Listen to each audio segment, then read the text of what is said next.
Ok, merci. Donc, je n'ai pas piqué les slides de la com, donc je vais vous faire très vite pour l'ONERA. Donc, l'ONERA, Office national d'études et de recherche aérospatiale.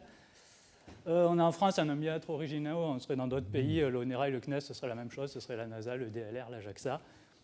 On est en France, c'est séparé, espace aéronautique. C'est essentiellement des physiciens. Le gros est à Paris, Palaiseau, pas très loin de l'X. Châtillon-Meudon et un autre Eurocentre à Toulouse, donc moi je viens de Toulouse. Et il y a une petite activité industrielle avec les grandes souffleries à Modane, dans la vallée de la Maurienne, et au Foga, au sud de Toulouse. Voilà. Mais aujourd'hui, je vais vous parler d'informatique, vous inquiétez pas. Donc, les commandes de vol numériques. Un avion, comment ça marche? Le pilote a divers instruments de commande. Et historiquement, et encore aujourd'hui sur les petits avions, c'est relié par des câbles jusqu'à des gouvernes. Et donc, quand il active ses commandes, ça déplace les gouvernes qui modifient le flux d'air autour de l'avion et qui donc changent la trajectoire de l'avion et permettent de le piloter. Donc, petit à petit, les avions sont devenus de plus en plus gros, les pilotes sont devenus de plus en plus costauds et sont devenus un peu joueurs de rugby. Et à un moment, les avions sont devenus trop gros, ça ne marchait plus. Donc, pour les aider, on a mis des petits vérins hydrauliques, comme sur les engins de chantier.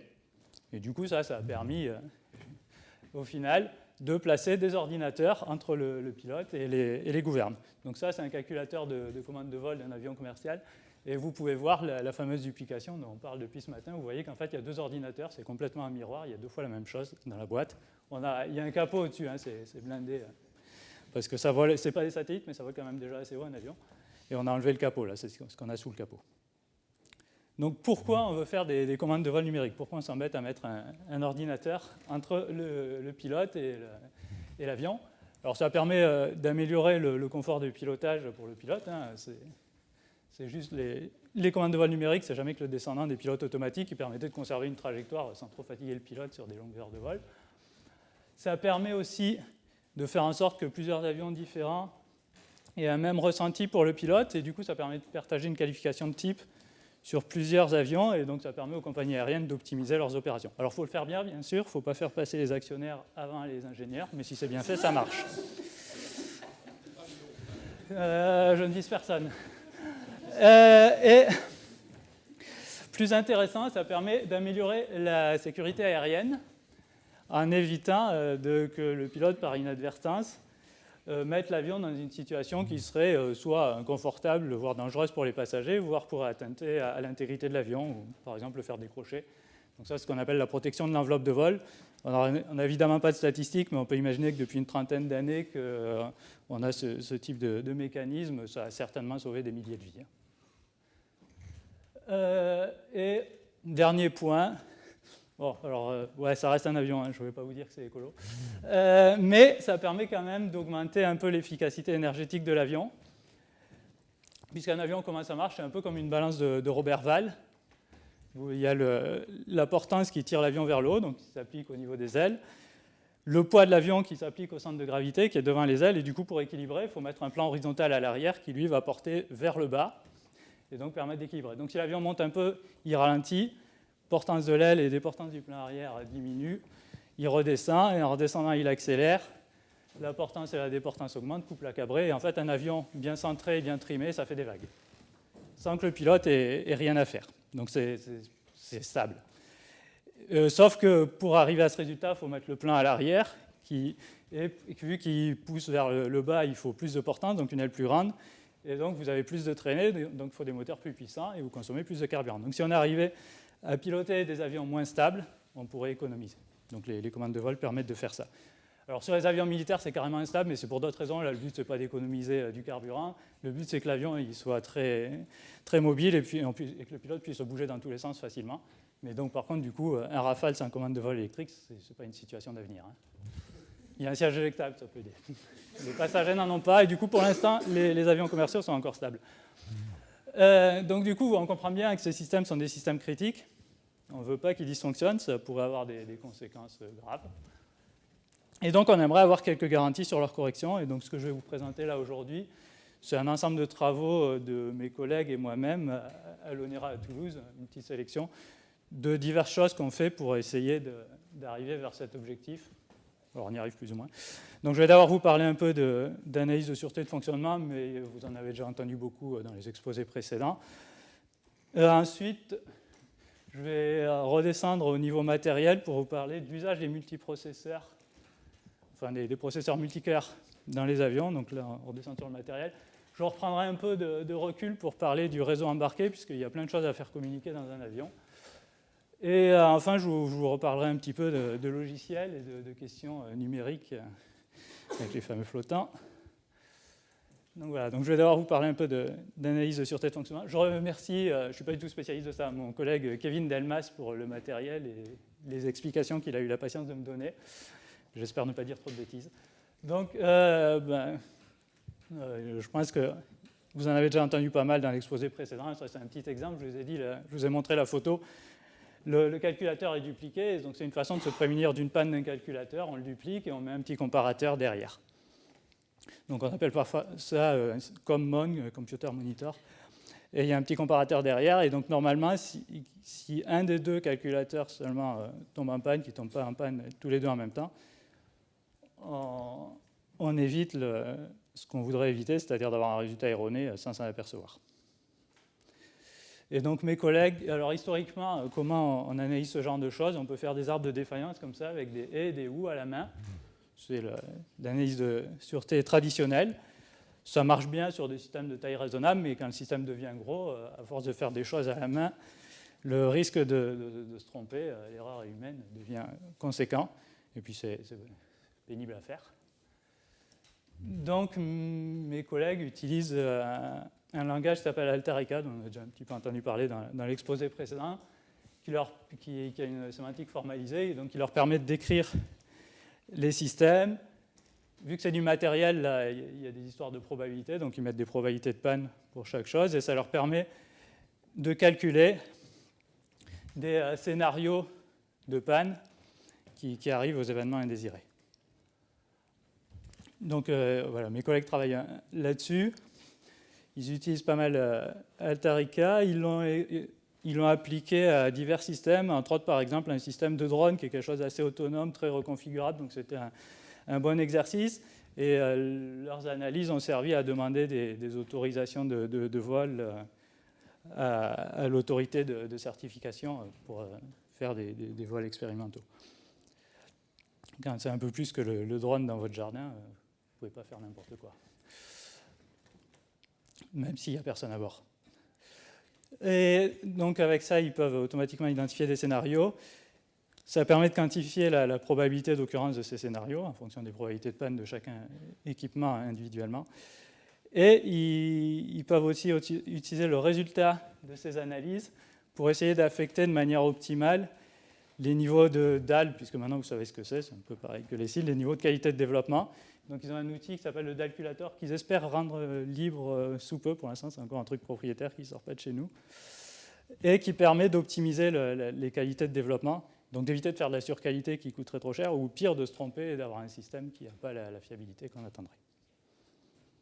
Voilà, donc ça, grosso modo, ça traduit les scénarios, ça appelle un solver et ça récupère la solution. Voilà pour ça. Je vais vous parler maintenant de pourquoi et comment on se retrouve à utiliser des processeurs multicœurs dans les avions et tous les problèmes que ça pose. Donc pareil, là, je remercie mes collègues Claire Fagetti et Frédéric Bognol qui sont les vrais spécialistes de ça. Et je vais essayer de ne pas trop trahir leurs propos. Donc pourquoi on se retrouve à utiliser des processeurs multicœurs dans l'aéronautique? Alors parce qu'à force, on se retrouve à mettre de plus en plus de fonctions, et donc il y a besoin de puissance de calcul dans les avions. Et aussi parce que, en fait, on n'a plus que ça. Le marché des processeurs, il n'est certainement pas dirigé par quelques avionneurs qui achètent quelques milliers de processeurs par an. C'est plutôt les téléphones, éventuellement les ordinateurs de bureau, peut-être les consoles de jeux dans les salons, mais pas les avions. Donc, quand on est avionneur, on est obligé de prendre ce qu'il y a. Avec en plus le problème, comme on l'a déjà dit, que les avions, l'A320 qu'Airbus vend aujourd'hui comme des pipins, il est plus vieux que moi et il a été conçu à l'époque avec les processeurs des années 80. Donc, des problématiques de faire durer les choses. Donc on se retrouve à vouloir utiliser ce qu'on a sur le marché, code, ça veut dire components off the shelf, des trucs pris sur étagère, donc disponibles sur le marché. Et aujourd'hui, c'est des multicœurs. Et donc on n'a plus que ça.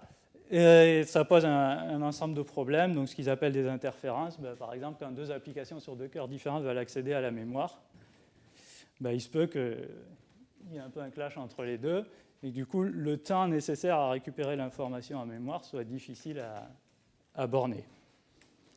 D'autant plus qu'en général, dans les processeurs, on a des mécanismes qui marchent bien en cas moyen, parce que c'est ce qu'on veut sur notre téléphone, mais au pire cas, ben, ce n'est pas forcément pratique. Voire on ne sait pas du tout ce qu'ils font parce que ce n'est pas documenté. Donc ils aimeraient, en pratique, borner un peu ces temps d'exécution. Donc ce qu'ils ont fait dans leur dernier projet, c'est de fournir des cadres d'argumentation pour permettre aux utilisateurs, les avionneurs, d'arriver devant l'autorité de certification en disant on a bien pris en compte le problème, on a fait ça, on a fait ces benchmarks, ces mesures, on a un modèle un petit peu du processeur, et donc on pense que on est bon pour la certification. Et aujourd'hui, comme ça, c'est quand même moyennement satisfaisant. Ils commencent à se poser la question de faire du open hardware avec du RISC-V pour se dire peut-être qu'on va perdre en performance, mais au moins on maîtrisera le matériel, ça sera peut-être plus simple. Donc c'est un peu deux approches antagonistes. Voilà, sachant que des fois la solution la plus simple aujourd'hui, c'est d'avoir un multicœur et d'utiliser qu'un seul cœur et de débrancher tous les autres, ce qui n'est même pas forcément facile à faire en fait. Donc la situation est compliquée. Voilà, je vais vous parler maintenant un petit peu de réseau embarqué. Donc là, je remercie mon collègue Marc Boyer. Je travaille un peu avec lui, donc je suis un peu moins incompétent sur le sujet, mais c'est quand même lui le vrai spécialiste chez nous en réseau. Donc, dans un avion, il y a plein de choses à faire communiquer entre elles. Et donc, on voit bien qu'on pourrait certes tirer un fil entre chaque paire de choses à faire communiquer, mais si on a une chose à faire communiquer, il faut n carré fil. Ça commence à faire beaucoup. Donc, on va utiliser un réseau. Donc, ça, c'est un exemple d'une topologie réseau typique dans un avion commercial. Pour donner un ordre de grandeur, il y a une dizaine de switches, c'est les trucs qu'on voit au milieu, là, et une centaine de systèmes qui leur sont connectés, c'est tout ce qui est représenté autour sur la figure. Pour donner une idée de taille, ce n'est pas l'Internet mondial, mais ce n'est pas non plus deux machines toutes seules. C'est un peu entre les deux. Et donc, on a chaque élément du réseau va envoyer des paquets, donc c'est des petites boîtes jaunes, bleues, vertes et rouges qu'on a représentées, vont traverser le réseau, le petit nuage, et vont arriver de l'autre côté, et on veut borner le temps de traversée du réseau, puisqu'on ne veut pas que les informations elles arrivent, on ne sait pas quand. On veut borner le temps de traversée. Et accessoirement, dans ce réseau, il y a des buffers un peu partout, et donc il ne faut pas qu'ils débordent, sinon il y a des risques de perte de paquets, donc on veut garantir ça. Donc ça, c'est un petit exemple d'un réseau. Donc il y a deux choses qui passent par le même endroit. Donc on voit qu'il y a des paquets A et B, là, vert et rouge, qui sont envoyés. Et de l'autre côté, il y a le système en bas qui envoie un paquet C, qui tombe en même temps, donc ils ne peuvent pas traverser le serveur en même temps. Donc la première fois, le bleu passe avant le rouge, et la deuxième fois, c'est l'inverse. Et du coup, le délai qu'expérimente le paquet bleu n'est pas le même à chaque fois. Bon, pour quelques hypothèses, j'espère que vous me croirez qu'avec les hypothèses qui vont bien, on se retrouve vite avec un problème qui est NP dur, de déterminer quel est le temps exact maximum. Mais ce n'est pas très grave, puisque tout ce qu'on veut, nous, c'est le borner. Donc on veut une borne, idéalement pas trop loin. Si on dit juste le temps de traversée est inférieur à 24 heures, ça ne va pas suffire. Mais si on dépasse un peu, ça sera bon quand même. Donc on a des techniques mathématiques qui nous permettent de faire ça. Donc, dont une qui s'appelle le network calculus. Et donc on prend chaque élément de réseau, et chaque point dans le réseau, c'est un peu comme une ligne de code dans un programme, c'est une position dedans. Et pour chaque point, on trace en fonction du temps depuis le démarrage du réseau, la quantité de données qui est passée par là depuis le début. Et du coup, le décalage entre les courbes avant et après un serveur, c'est le temps de traversée du serveur. Et au contraire, la taille de buffer nécessaire, c'est le décalage vertical entre les courbes, grosso modo, pour la faire court. Donc c'est un modèle mathématique assez simple, c'est de l'analyse réelle, un peu plus que niveau lycée, peut-être surtout aujourd'hui, mais pas très compliqué. Et là où c'est rigolo, c'est qu'on a quand même un petit peu d'algèbre tropicale avec le dioïde des fonctions min plus. Donc il y a quand même donc une opération qui est le minimum et l'autre qui est une convolution entre minimum et addition. Donc il y a quand même un peu d'algèbre rigolote, mais ça reste relativement simple. Et en pratique, on va calculer avec des fonctions qui sont pseudo-périodiques, c'est-à-dire périodiques avec un incrément, et linéaires par morceau. En pratique, ça marche bien, on s'en sort avec ça. Et ce qui est marrant, c'est qu'on a fait un peu de preuves formelles là-dessus. Donc la première question qu'on peut se poser, c'est ce cadre mathématique, est-ce que les théorèmes sont corrects? Donc on a fait des preuves en coq de quelques théorèmes représentatifs de la théorie. Ça permet de trouver des petits gags, des petites erreurs dans les théorèmes. Enfin, des théorèmes qui n'étaient pas des théorèmes du coup, mais on a pu les réparer facilement. Et l'autre question qu'on peut se poser, c'est on se retrouve à faire plein de calculs avec ces fonctions linéaires par morceau. Est-ce que ces calculs sont corrects? Et donc on a, pareil, en coq, une tactique automatique qui, par des preuves par réflexion, permet de prouver la correction des calculs. Je vous ai mis les tactiques, les librairies utilisées, pour ceux que ça intéresserait et qui savent. Sinon, ce n'est pas très important. Et on a testé ça sur un cas un peu représentatif d'un réseau avionique. Et là, pour le coup, autant on avait trouvé des petits gags dans les théorèmes, autant les calculs, la librairie non vérifiée qu'on avait testée, on n'a pas trouvé de bug dedans. En tout cas, les calculs qui étaient faits là étaient corrects. On a pu les retrouver sans souci. En un temps un peu plus grand, mais ça marchait. Et donc finalement, je vais vous parler de ce que je connais un petit peu plus, mais peut-être ce qu'on sait le moins bien faire. C'est la vérification numérique de logiciels. Donc, on vous l'a un peu déjà dit, qu'est-ce que c'est le genre de logiciel là, qu'on a dans ces commandes de vol? C'est des logiciels de contrôle commande. Donc il y a d'un côté des entrées, donc là par exemple le manche latéral du pilote, et le système qu'on veut contrôler, les automaticiens appellent ça la plante. Donc là ici l'avion. Et donc cet avion, il est bardé de senseurs, vitesse, angle d'incidence, etc. Et d'actuateurs, c'est les petits vérins que je vous ai montrés au début. Et donc entre les deux, on a un contrôleur qui prend les valeurs des senseurs, les valeurs de la commande, fait la différence. Et périodiquement, donc par exemple toutes les 10 millisecondes, va récupérer les entrées, faire un calcul, alors souvent c'est linéaire, ça va être une multiplication d'une matrice par un vecteur, et envoyer une sortie vers les actuateurs, et on recommence ça, par exemple, toutes les 10 millisecondes périodiquement. C'est essentiellement ça, à la base, un programme de contrôle commande.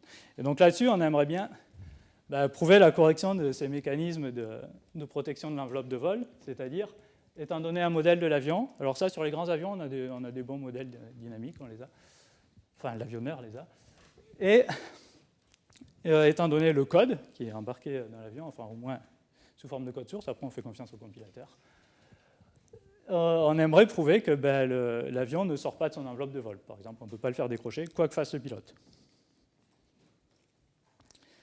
Et donc ça, on a un programme qui est essentiellement une boucle.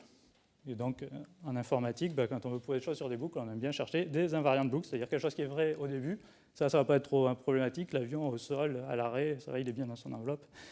Et prouver que si cet invariant est vrai au début de la boucle, après une itération de boucle, il est toujours vrai. Donc, du coup, il devrait toujours rester vrai éternellement. Donc, on a des méthodes, des analyses statiques qui permettent d'inférer comme ça des invariants de boucle. Ce qu'on a dans la littérature, c'est essentiellement des invariants linéaires, donc ça va d'intervalles au polyèdre, et puis plein de choses un peu entre les deux qui permettent d'avoir des compromis entre précision de l'analyse et puis coût en termes de calcul de l'analyse. Je vous ai mis les octogones, les zonotopes par exemple. Sur quoi on a un peu plus travaillé, parce que parfois pour des choses de contrôle commande, même si le programme est linéaire, ça peut être bien d'avoir des invariants polynomiaux ou polynômes de degré 2 quadratiques. Donc si on prend des polynômes de degré 2, ça va être des ellipsoïdes géométriquement parlant. Et des polynômes de degré plus élevé, on peut prendre des courbes de sous-niveau, et du coup on peut avoir des choses arbitrairement complexes si on s'autorise à augmenter le degré du polynôme. Là, je ne sais plus si c'est un polynôme de degré 6 que je vous ai montré. Et le programme était peut-être de degré 2. Et donc, mais comment on calcule ces polynômes? Donc une façon de faire, pour les polynômes, ça va être passer par des polynômes somme de carrés, et ensuite de se ramener à un problème d'optimisation numérique. Alors, en général, on connaît bien l'optimisation linéaire, qu'on va pouvoir faire avec l'algorithme de simplex, ou un autre algorithme également, c'est le point intérieur. Et donc là, on ne va pas faire de la programmation linéaire, on va faire une sorte de généralisation de la programmation linéaire, qui est la programmation semi-définie. On n'a plus de simplex, mais il y a toujours des algorithmes d'optimisation par point intérieur. Donc, le souci, c'est que ces algorithmes, en fait, ils ne donnent pas une solution exacte, contrairement au simplex, ils donnent une solution approximée, avec une qualité de plus en plus grande à force de faire des itérations, mais elle est toujours approximée. Et puis, de toute façon, pour les calculer en vrai, on va calculer avec des flottants. deux raisons pour lesquelles c'est approximé. Donc on aimerait bien vérifier les résultats parce que finalement utiliser un solver SDP comme ça sans rien vérifier, c'est une très bonne façon d'obtenir des résultats faux sans vraiment s'en apercevoir. Donc on aimerait bien avoir des preuves rigoureuses de correction de ces... Donc on a développé un petit peu d'expertise en arithmétique flottante et dans la littérature et avec nos travaux, on s'aperçoit qu'en bornant les erreurs faites dans les algorithmes, on peut avoir des résultats rigoureux et donc des preuves mathématiques correctes, malgré le fait que, en fait, avec nos flottants, on a fait un calcul faux à la base, mais pas trop faux, et donc en bornant l'erreur, on s'en sort. Donc dans ce qu'on a pu faire, on a rajouté un accès aux flottants machines dans le noyau de l'assistant de preuve Coq, ce qui permet de faire des preuves comme ça par réflexion qui impliquent des gros calculs numériques et de les faire efficacement. Et donc du coup, on arrive à faire des preuves efficacement, tout en étant correct, pour peu que les flottants du processeur soient corrects. Et on a développé une librairie qui s'appelle ValidSDP, avec mon collègue Éric Martin-Dorel à l'IRIT, qui permet de vérifier des systèmes d'inégalité polynomiale entièrement automatiquement dans Coq. Donc là, je vous ai mis un petit exemple. On charge la librairie des réels, on charge notre librairie, on exprime un polynôme un petit peu gros, et on veut prouver que ce polynôme est toujours positif. Je ne vous l'ai pas mis en entier, ça ne rentrait pas. Et on appelle notre tactique, je ne sais plus si ça prend une seconde, mais ça nous fait une preuve. Voilà. Alors tout ça c'est joli, mais dans la vraie vie, contrairement au ferroviaire, il faut bien avouer que pour ce qui est preuve de correction de propriétés fonctionnelles sur des programmes de contrôle commande aéronautique, on est encore un peu au pied du mur. Pourquoi ? Parce que contrairement au petit truc que je vous ai montré avec 3 variables et une boucle, un vrai programme de commande de vol, c'est beaucoup plus compliqué que ça. En fait, ce n'est pas un contrôleur, mais plein. Les automaticiens, ce qu'ils font, ils discrétisent l'espace qui les intéresse. Donc il y a 4 paramètres, l'altitude, la vitesse, le poids de l'avion, puisqu'au fur et à mesure qu'on brûle du carburant, ça diminue, et le centrage, pareil, ça peut bouger pour les mêmes raisons. Donc il y a un espace à 4 dimensions, ils prennent des points, et pour chaque point, ils linéarisent leur modèle, ils font un contrôleur linéaire, après ils interpolent. Donc dans le code, en fait, vous avez des grosses tables avec plein de constantes qui correspondent à chacun de ces contrôleurs, et c'est interpolé entre les deux. Au-delà de ça, des fois, il y a des saturations, ne serait-ce que parce que les actuateurs, on ne peut pas leur demander de faire n'importe quoi, il y a des limites physiques. Donc, des saturations, des anti-wind-up. Il y a la protection de l'enveloppe de vol, qui rajoute encore de la complexité, et il y a tous les mécanismes de redondance de matériel, où on prend des médianes, etc., qui font qu'au final, les programmes sont beaucoup plus compliqués que le petit truc de 3 lignes que je vous ai montré, sur lequel on savait calculer les invariants quadratiques facilement. Là, ce n'est plus vraiment le cas. Donc, on est encore un peu coincé, pour être honnête. Mais on n'en est pas au niveau du ferroviaire, là, c'est plus décevant. Et c'est d'autant plus décevant que finalement, les avions, ils volent aujourd'hui. Les quelques événements catastrophiques qu'on a connus depuis le début du siècle, ce n'étaient pas des erreurs de programmation en pratique. Donc, pour l'instant, voilà, on en est un peu là. Donc, on se dit quand même, si on arrive à faire des preuves, en plus d'être scientifiquement plus satisfaisantes, ça permettrait peut-être d'avoir un peu plus de flexibilité dans les processus de développement. Le coût, c'est moins clair. Je ne sais pas. Mais pour l'instant, on ne sait pas faire de toute façon. Donc, on en est là. Voilà, donc en conclusion, n'hésitez pas vous pouvez poser des questions simples peut-être, mais je vous renverrai probablement assez vite vers mes collègues que je remercie encore et dont je vous ai mis les adresses mail ici. Et vous êtes peut-être tous pressés d'aller manger, mais s'il reste des questions, il nous reste peut-être quelques minutes. Ah non, il y a la keynote après, donc bon, vous attendrez. Merci de votre attention.